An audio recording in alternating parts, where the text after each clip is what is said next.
Hello. Hello, everybody. Thanks for joining in. We're just going to wait a couple more minutes to allow people to trickle in here.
All right, I think we'll go ahead and get started. Good morning. I can still say that, I guess. Thank you, everyone, for joining us here for this information session titled Living on Ice-Rich Permafrost. This is part 2, 50 Years to a Slow-Moving Disaster. You can find the recording for part 1 on our website. My name's Caitlin Demoski, and I am one of the tribal liaisons for the Alaska Tribal Resilience Learning Network. And before we get started, I want to do a couple of reminders for our Zoom meeting today. If you're calling in on a phone, please mute your phone. If you don't have a dedicated mute button, pressing *6 should mute it. And then at the very end, we will have a Q&A session, and you should be able to unmute yourself by pressing *6 again. If you're using a computer, all participants have been muted. And again, at the end, during Q&A, we should be able to unmute you and you can ask questions. For the duration of our information session today, you can also feel free to enter any questions you have in the chat if you're on the computer, as well as go ahead and introduce yourself and where you are calling in from. This session is being recorded, and just like part 1, you can find this recording on the Tribal Resilience Learning Network website. All right, next slide, please. And before we begin, I would like to acknowledge that our offices are located on Indigenous land, and myself, I am calling in from where I live in Palmer, which is Dena'ina Athabascan homeland. But we have an office as well on the Alaska Pacific University campus, which is Dena'ina Ethnena, Dena'ina homeland, otherwise known as Anchorage. And in addition, many of our team members are also located in Fairbanks on the UAF campus, Troth Yada, Indian Potato Ridge.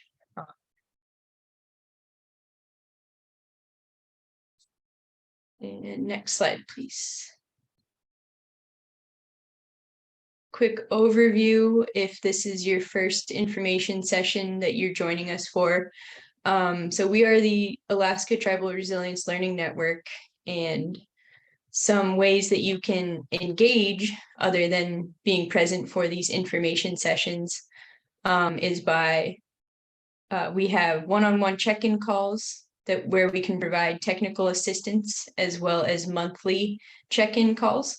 We also have a e-bulletin and listserv. Our e-bulletin goes out with relevant news in Alaska around tribal climate adaptation and resilience. And we also send reminders for events like this information session out to our listserv.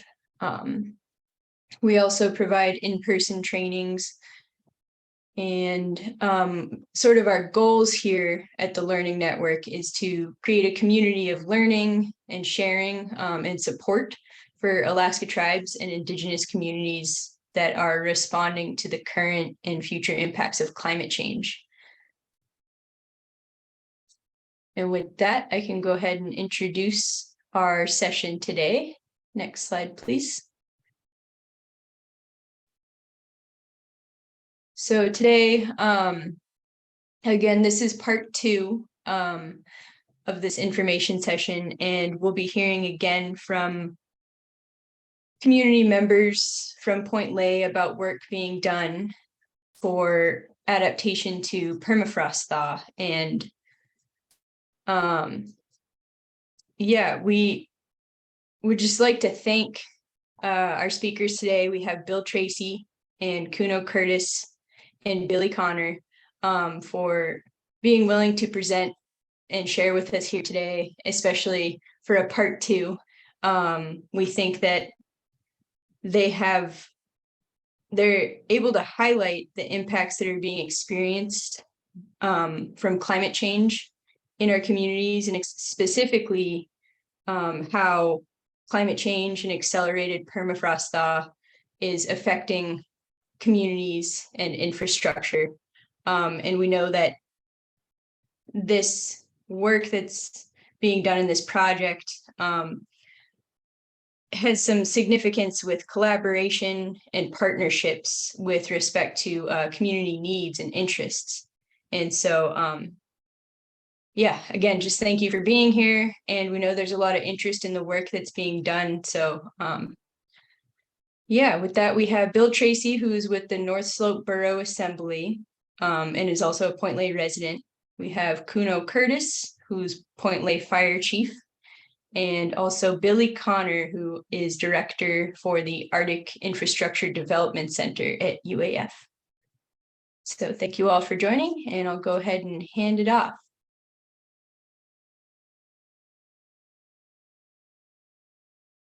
Okay, thank you, Caitlin. As Caitlin said, I'm Billy Connor, and let me see if I can share my screen here real quick.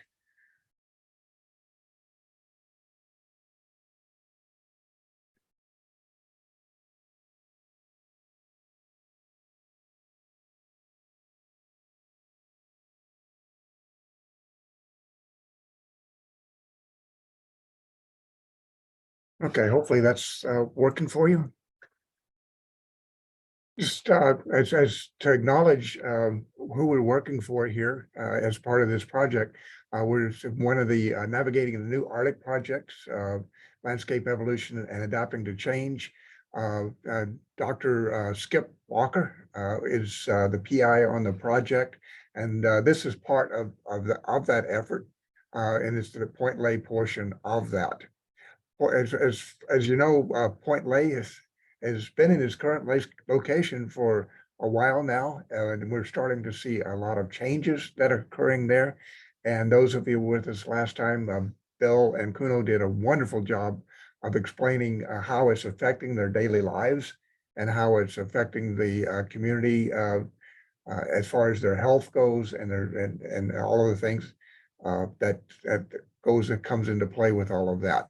Today, what I'm going to do is I'm going to put some of the science and engineering behind what they said and try to give some indication of what the future may hold for them. It's certainly an evolution going on out there. Some of it's due to climate, some is due to the infrastructure itself, and part of what we're trying to do is take what is going on with the climate, plus what's going on with the impacts of the of the community and the infrastructure, and then it figure out how we can adapt to that in the evolving changes to the permafrost. A couple of years ago, I was privileged to be working on a product for the Denali Commission, looking at the threats facing all of the communities in Alaska. And Point Lay is right up there at the top. It was, basically in the top two and in top six, as you will, in there. And certainly we recognize that the impact of the permafrost is very real to them. And it's going to continue to be so in the future. To introduce you to the team, the one that's missing on here is the one that herds us all around, Jana Pierce. She's the one that makes all the arrangements and keep us on track. The top left there is Ben Jones, a cartographer. He's the one that does the drone work as well as a lot of the permafrost work.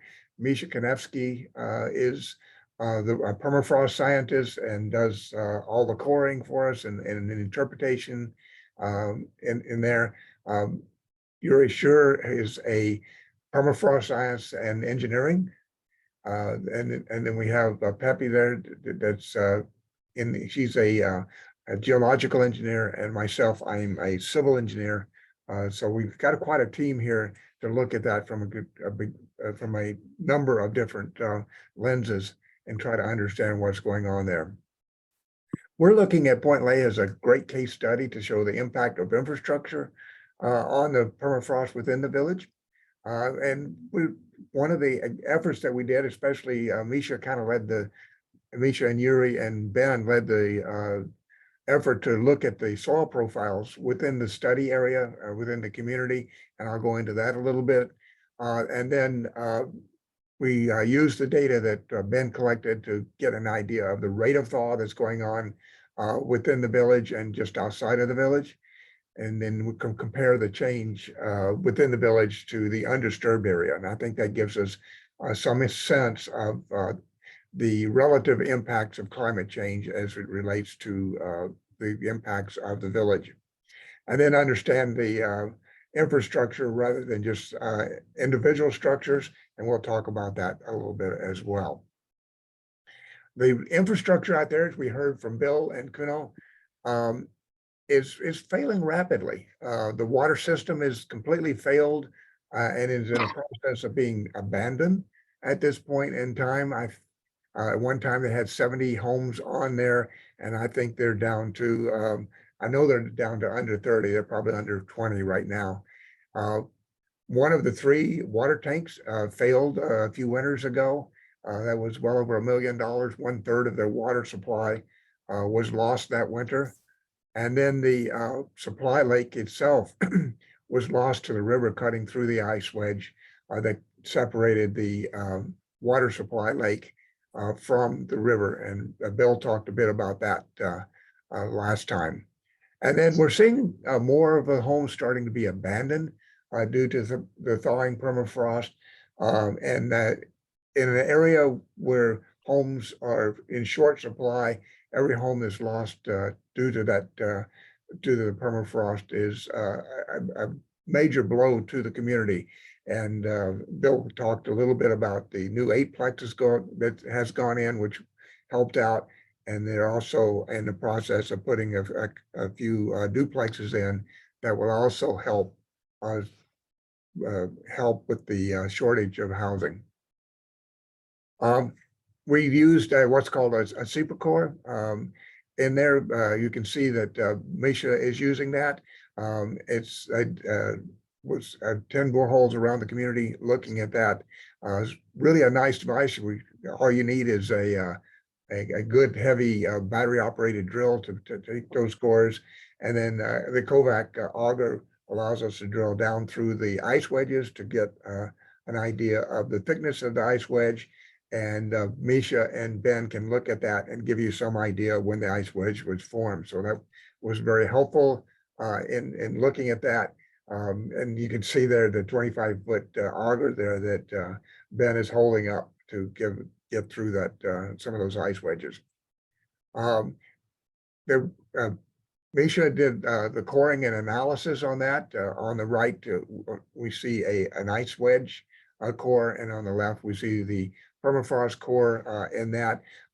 The material that was taken in there is something called yetama. Yetama is very ice permafrost. And basically, it's as Yuri sure likes to put it, there's more ice than water, than soil there. So in this case, we were looking at on the order of 40 to 50% ice by volume, which would give us a bit thawed about 40% thaw consolidation in that. We also, Pepe did a lot of work with looking at the permafrost temperatures. And I had to say, there's a bright spot in all of this is that the permafrost there is pretty cold, and at depth, it gets down to about -8. This is by the school or by the tanks there, and you can see that it's about -5 degrees C, so relatively cold. But if we go over to the school, we're starting to see at the same depths something near -8 degrees. So it does vary quite a bit in the area, but nonetheless, it's relatively cold. And as a result, once you get outside of the community, you're not seeing as much impact due to the climate as yet. We used, or Ben used a quadcopter with the photo cameras on it to do some remote sensing. And basically, we were able to map the entire community. And if anybody's looking at wanting to document their communities, this is a great way to go to use orthographic maps. The advantage of that is we can turn it and look at it from a number of different directions and get a great idea of what's going on there. And in this case, what we were able to do was look at the polygonal ground and what percent of it is due to ice wedges and what percent of it is the ice mounds between the wedges. The Russians call that a bazarak. So if I use that term, you can look at the green part there between the ice wedges, and those are bazaraks. It's named by the community. It's underlain by yetama, as I said, very ice-rich permafrost, which is the green portion of it. The beige portion of it is the Drain Lake Basin. It's got much lower ice content than the green portion or the yetama portions of it. And if I were to say build somewhere, I would say build in the Drain Lake Basin, but it does have the issue that it's lower ground and tends to flood. So you're going to have to build it up with material. And so you can see a lot of the heavy infrastructure in Point Lake is built in the Drain Lake Basin, but it's got about a 5+ foot pad underneath it to get it up out of the water, if you will. To the north, the terrain is very similar to what we're seeing within the community, a little bit flatter. And the work that Tamisha did show and Ben did show that the ice wedges go down to sea level or slightly below that, or about 12 meters deep in there. So the ice wedges are fairly deep in this area. Much less ice, as I said, in the Drain Lake Basin. And it's interesting to note that, as we said, the gray areas are gravel pads or roads in there. So all of the heavy infrastructure is built on pads, and that has had a major impact on the performance of those. One of the other things we can do that, Point Lake is looking at above ground, putting in above ground water and sewer distribution systems. And through the mapping that was done, you can actually get surface profiles. And this is just showing a somewhat random transact through the community, something of what they might be considering for the above ground system. So you can get the surface profile of that, which is very helpful. As we walked around, we kept track of the piling that were in the bazaraks or the mound areas, and those that were found in the permafrost troughs. And it found that about 30% of the piling were found in the ice wedges. which is often thawed 6 feet or more. And those piling were originally embedded about 10 feet. So if you've got 6 to 7 foot of thaw there, you've only got 4 to 5 feet or 4 feet or so of embedment left, sometimes less than that. And as Bill and Kuno indicated, during a high wind, some of the folks complaining about the shaking of their houses. And in fact, there are a few people that during high winds actually go over to the school because they don't feel comfortable in their home. Some of the housing, as is this one, this has kind of become the poster child of Point Lake. They're entirely founded in the ice wedges, and that's certainly not a good situation in that there's very little embedment left in that. So at some point in time, either it's going to be filled back in or the houses may have to be abandoned. This is a house that's not in use at the moment, right next to the clinic. You can see that many of the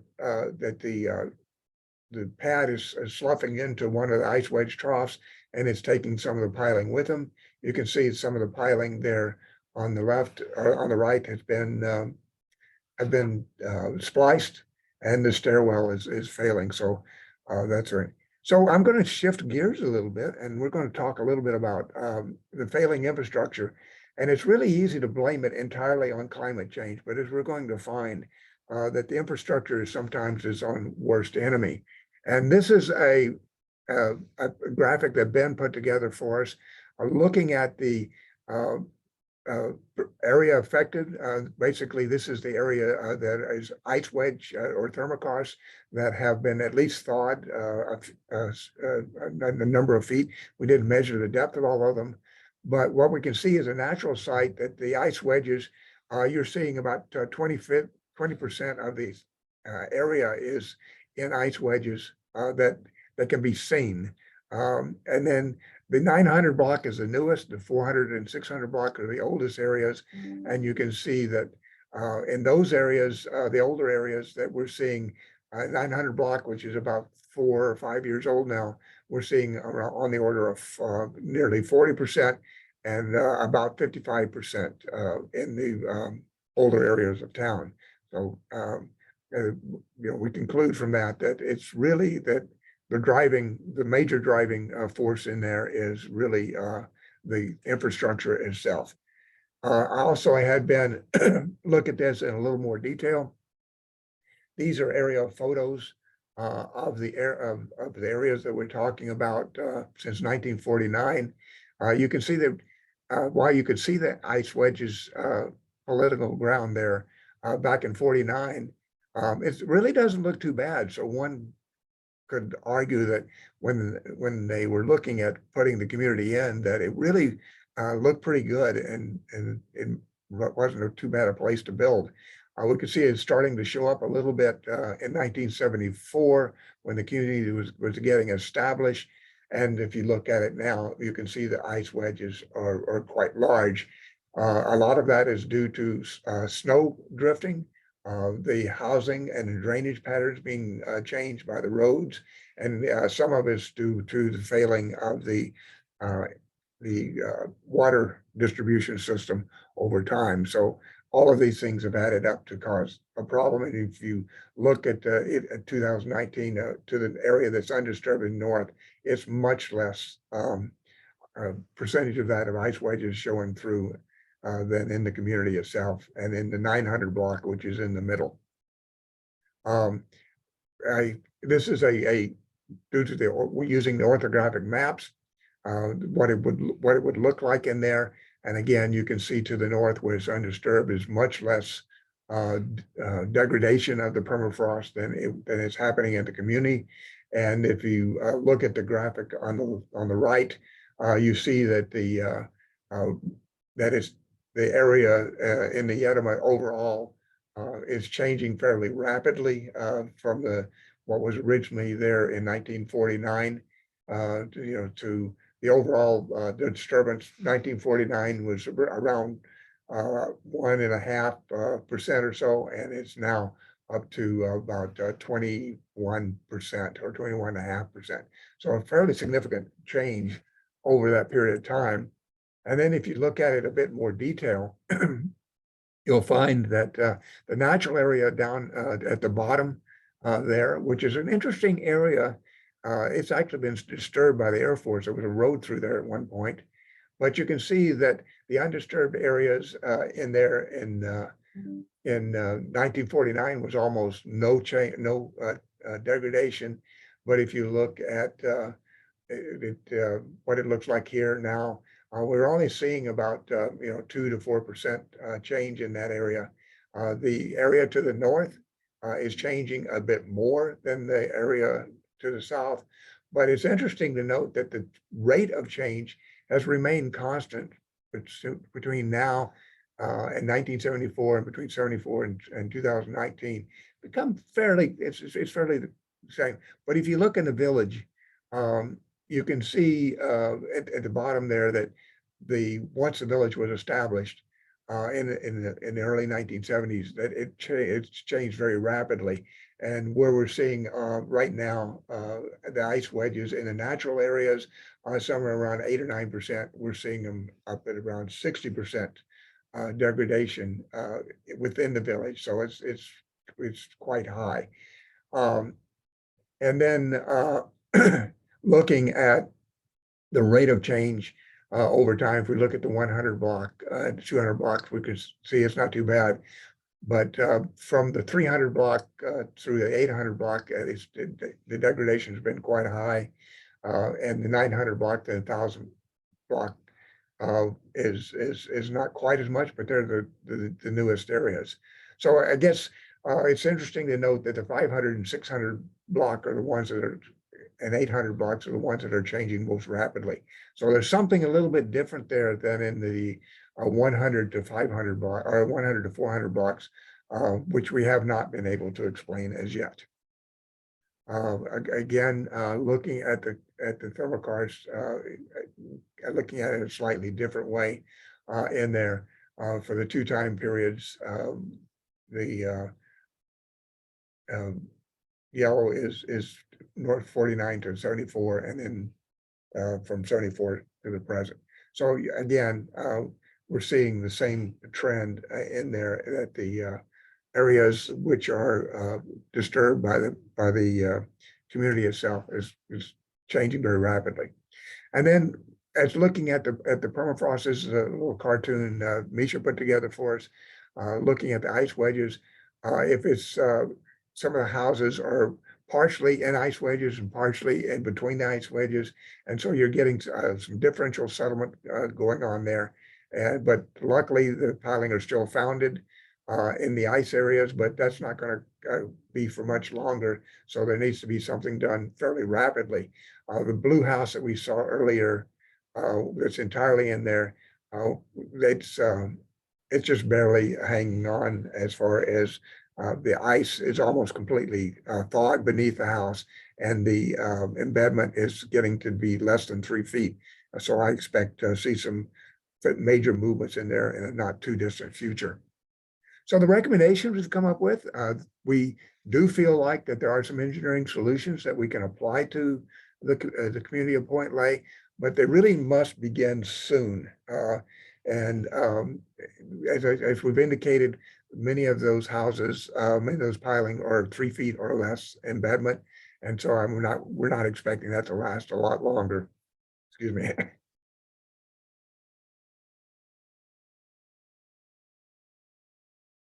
So what we're suggesting to do is to fill the areas that are consolidated with fine-grained soil to protect against further degradation. We do not feel like a gravel is going to be very effective in there. And the reason is because we're trying to separate the water, keep the water away from the thawing permafrost. And the best way to do that is to put a impermeable material such as fine-grained soil, which does exist in the area. For new construction, we suggest putting it on a pad after removing the upper portion of the ice wedges, possibly about 5 feet of the ice wedge, and remove that. And the idea is to put the pad on there to help use that as insulation and also provide keep the water again away from the permafrost and provide drainage patterns, good drainage patterns for that. We also suggest that the piling betterment should be at least 25 feet. We are seeing a little better material at depth in there. And so if it's found in ice wedges, we probably want to go at least 30 feet or more in those areas. When possible, we suggest that the found of all the piling within the mounds. That may mean different orientation for the structures as they're put in, but by finding them in the mound, we'll anticipate a lot less thaw consolidation going on there. And then finally implement an active maintenance program as these thaw to keep keep the drainage patterns going and to make sure that as Bill said, we want to make sure that we remove the snow in the active areas of the community and put it into areas which are not going to affect the community. So the conclusions that we are coming up with in this is that the permafrost thawing in the village is driven primarily by the infrastructure. It's not to say that climate change is not having an effect, but if we are going to spend our precious dollars on corrective action, we need to be focusing on the infrastructure itself. We also want to make sure that we provide good snow removal and good storage areas away from it. We also want to reduce the ponding, which is also helping drive that. And then the heat from the buildings themselves, we typically look at structure by structure as in the engineering community, and we feel like that we need to start looking at the community as a whole and plan around the community as a whole and design our buildings to reduce the collective impacts of it. And then we also noticed that the insulation is being disturbed. Some of the vegetation is being disturbed in there, and we need to work on reducing that as well. So just so everyone knows what's happening, we're going to be up in Utqiagvik July in 27th to discuss the work plan that's for the future of Point Lay. And then we're going to be there on the 22nd to the 26th in Point Lay, working on that, on better understanding that. Our focus is going to be in the Drain Lake Basin there that we talked about earlier, and up by the graveyard behind the community. We've also planned to do some mapping of the landforms in that area, as well as do a little bit of more drone surveying and ground truthing in the Drain Lake Basin to understand that a little bit better. We'll be taking some soil samples around, some from the river probably, and from the Drain Lake Basins, looking for material to backfill the community and come up with a gradation that will work for that. Olaf Kwani will be joining us there to do some 3D filming and do some visualization of key buildings so that we'll have a baseline to work with and be able to do that a little bit later on. And then July 28th to August 1st, there will be a permafrost and infrastructure symposium. That's by invitation only. So I think we're Jana tells me that we're full up on that. So we're not accepting any additional applications for that. And then after we get done with that, we'll be coming down to Dalton Highway as part of the closeout for that. So with that, I'll be happy to answer any questions.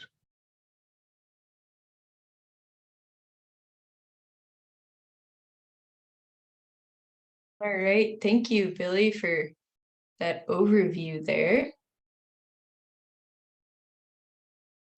like to open up to all participants here. If you can unmute yourself and ask any questions you may have, and also feel free to enter any questions that you might have into the chat, and we could read those out for you as well.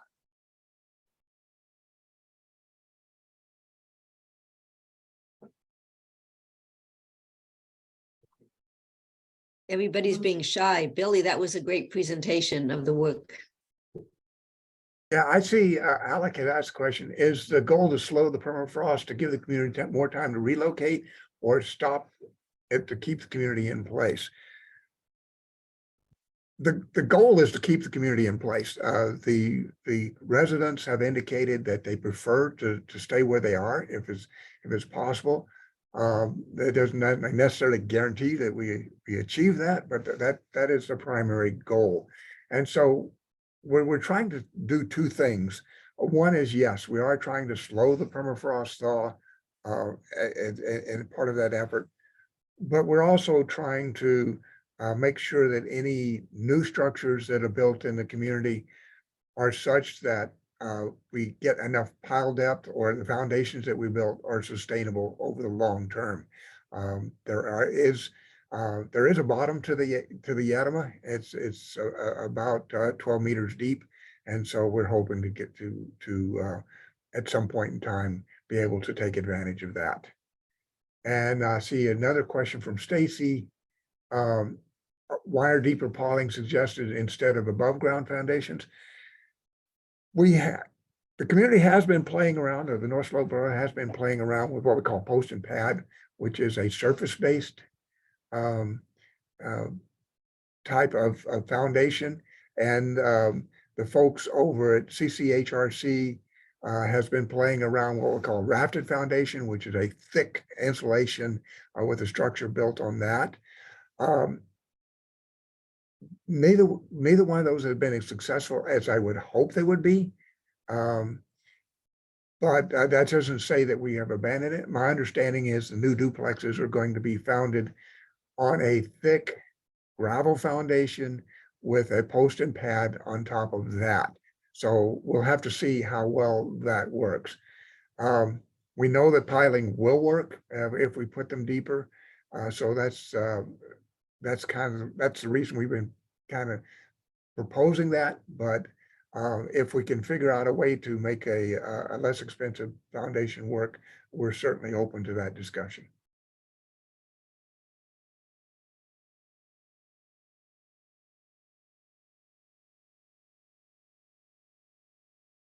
Any other questions? Hey, good morning, Billy. This is Bill Tracy from Point Lay. Thank you for that that very well explanation you had for the goings on here in Point Lay. I just wanted to mention a couple of things. And first of all, and most importantly, the sad thing is that we're talking about my community. You know, we as a tribe here reclaimed Point Lay after Anska. So that's why we settled on that title, 50 years. The first 10 years, we've tried moving back to the barrier island, and that was a flood zone and subject to storm surge. So then we moved upriver because this land wasn't available. And that was just a very wet, small island with limited access to anything. So we're only talking about living here on this site for 40 years. And if this much subsidence and degradation can happen in 40 years, and the way things are warming up, and the snow is getting deeper, the winds are getting stronger, the drifts are getting higher, the next 40 years will either be detrimental to us, or we'll find a cure, if you will. We had several obstacles, just logistics, scientists and contractors that want to come here. There's limited housing, if any at all, at times. We've depleted our gravel source. So if gravel is in the mix for a solution, we've got to work on that. Our local workforce is very limited, very young folks, and land. land is an issue. So we've actually, Billy mentioned that we're building 3 duplexes, but we actually had to tear down some pretty derelict apartments. We've displaced kind of some families in order to do new construction. So we need to find a fix to save the land that we're already building on. And hopefully in the next few years, some new land will become available, like the 1,000 block and beyond. So I just wanted to mention that it's a work in progress, and it's home, and we want to stay here. So thank you. Yeah, and thank you, Stacy. Yeah, I guess CCHRC is not recommending phone wraps, at least for Point Lay. They have an application, but not there. Anna is asking, how will the community use or change detection map and degradation with the infrastructure map? And are there any following word or ideas that information can help the community address the impacts of permafrost on infrastructure? And you know, one of the things that we're trying to do is provide the best information that we can to the community so they can make the best choices for themselves. And so the orthographic mapping that Ben's working on, and we've been talking about doing some airborne GPR, ground penetrating radar, which we now have one of. Perhaps doing that or other geophysical methods to map out where the ice wedges are in the undisturbed areas on both ends of towns, so that we at least know where they are and can map them carefully. And then if we orient the housing properly and the roads properly, perhaps we can avoid some of the problems that they've had by doing it blindly in the past. So you know, that's our goal, is to try to use some of the technologies that are available to make better decisions on how the community grows in the future. Hope that answers your question. Yeah, thank you, Billy. Because I'm asking you because I see this, that you guys are really breaking new ground of how we can help communities, like empower communities with more information in addressing this hazard. So I'm curious, to see what you learn through this, because I think through our effort in the Permafrost Discovery Gateway and the next couple of years, we might be able to do this and help you do this at more communities. So mapping this change in ice ridge degradation around other communities in Alaska and the Arctic, and repeat what you and Ben just did there in Point Lay. And so learning from you on how to best present the information and how this information might be used by people who really need help in addressing this hazard. That would be really, really helpful, because then we can design tools, not just the data itself, but also the discovery tools that will be free for people to use, so they can grab that information easily. So I'm really, really interested in what you guys have done there. Thank you, Billy. Thank you, and I might indicate that I am now in conversations with ANTHC to use the orthographic mapping for all of the communities that they do threat analysis for, and get a good baseline and hopefully provide a little better information. So I think it's starting to creep its way already into the mainstream. And to answer your question about the effects of buried utilities in Point Lay, you're absolutely right in that whenever you put a pipeline in the permafrost, especially if you bed it in gravel that's permeable, that becomes a water path and degrades it. And then when the system breaks and puts more water into the system, we're talking about 50-degree water that degrades it even faster. So buried utilities are problematic. And even over at Utiawak, talking to them, when they or they put in some of the similar types of buried system. They're having troubles with that. Utilities, the area they put the utilidors in seem to be working pretty well, but where they've had direct burial, they too are also having trouble. And they tend to break at the connections. That seems to be with most engineering structures. Ed, did that answer your question? Hey, Billy. Yeah, that helped out a lot. You know, I'm looking at the French drains or at the utilities there, and you know, and I know that the North Slope Borough is looking at going into some elevated utilities to repair all this stuff. And I'm wondering if part of that repair might be to go in and maybe grout with maybe some ditch plug, you know, some bentonite material or something like that, some of the old utilities, so that you don't continue to have all this continual underground river, you know, moving along, moving heat around and causing disruptions. Thanks.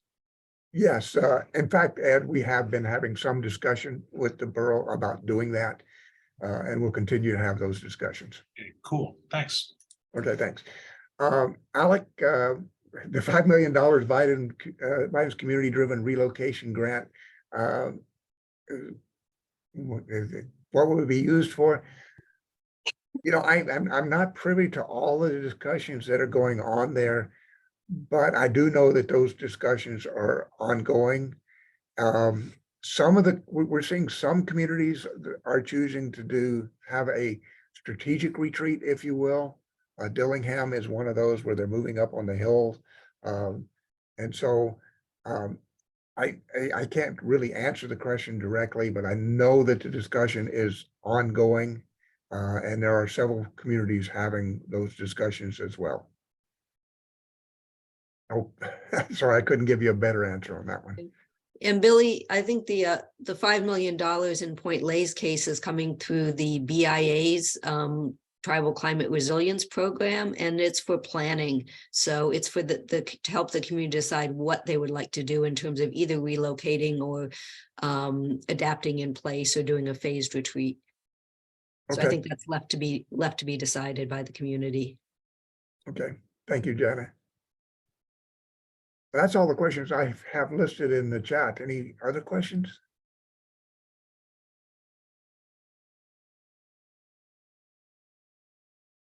I have a question for you and for Ed, and that is in terms of thermosiphons and where they're best used in terms of their cost and in terms of the relative difference in permafrost temperature. You know, where can thermosiphons be helpful, or where should we consider using them?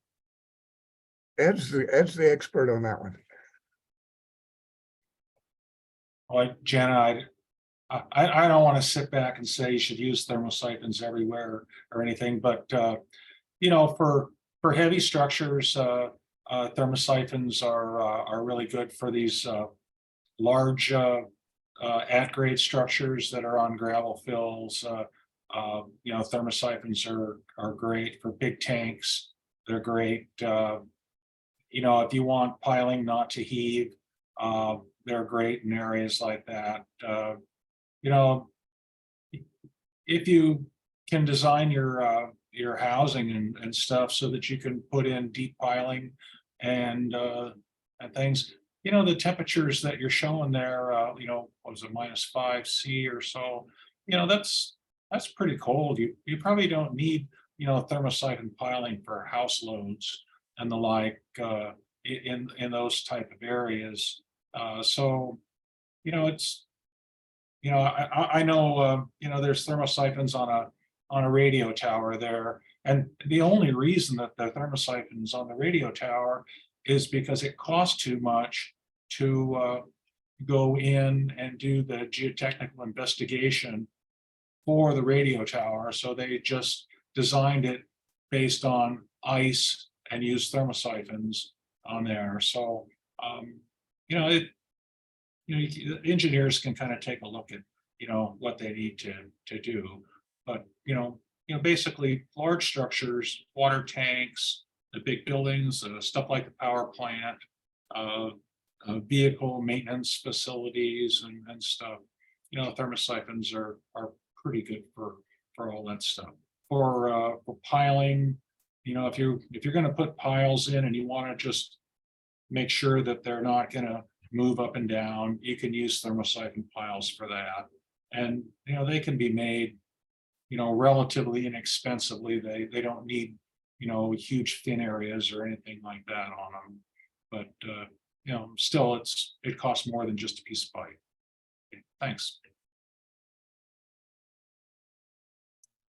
Okay. Well, I don't see any more questions. If anybody has any questions or later that comes to mind or would like to discuss anything, please feel free to get a hold of any of us on the team. We'd love to talk about what we're doing. So we're more than happy to do that. And with that, Caitlin, I'll turn it back over to you. All right. Thank you so much, Billy, and for everyone's wonderful questions. I think it generated some really good discussion here today. And like I said in the beginning, I think everyone's really interested in the work that you guys have going on. So thank you again for sharing. We have a couple of things here real quick before we break. Here is our contact information. If anyone would like to get a hold of the Alaska Tribal Resilience Learning Network, that's our email that can get a hold of all of us on the team. In addition, there are some meetings going on here pretty soon. The Department of Interior is leading, along with other agencies, some co-stewardship talking circles.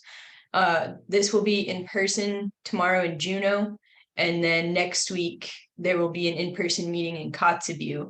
And there were a few other meetings before this. In addition, they're going to have a virtual meeting June 8th. And yeah, you can sign up for the Zoom meeting for that there. Next slide, please. And coming in from the Native American Fish and Wildlife Society, we partner together with the Tribal Resilience Learning Network. This is a youth program coming up in July for incoming Alaska Native youth, incoming to 10th and 12th grade. And it's a free program which focuses on career pathways in natural resource management, climate change, outdoor skills and education, and other things along those lines. It takes place at the Alaska Pacific University campus, where airfare, lodging, meals, all of that will be covered. And applications are due June 8th. And this is my contact information below. Again, I'm Caitlin Mosky. That's my email and that's my phone number. If you have any questions, please feel free to give me a call or send me an email, and applications can also be sent to this email. And I believe that's all we have. I'll try to post some of that information for the summer youth program that's coming up. And also, as a reminder, this is our last information session until the fall. So we hope everyone has a really beautiful and safe summer. And thanks again for being here. Find some of that youth program information for everyone.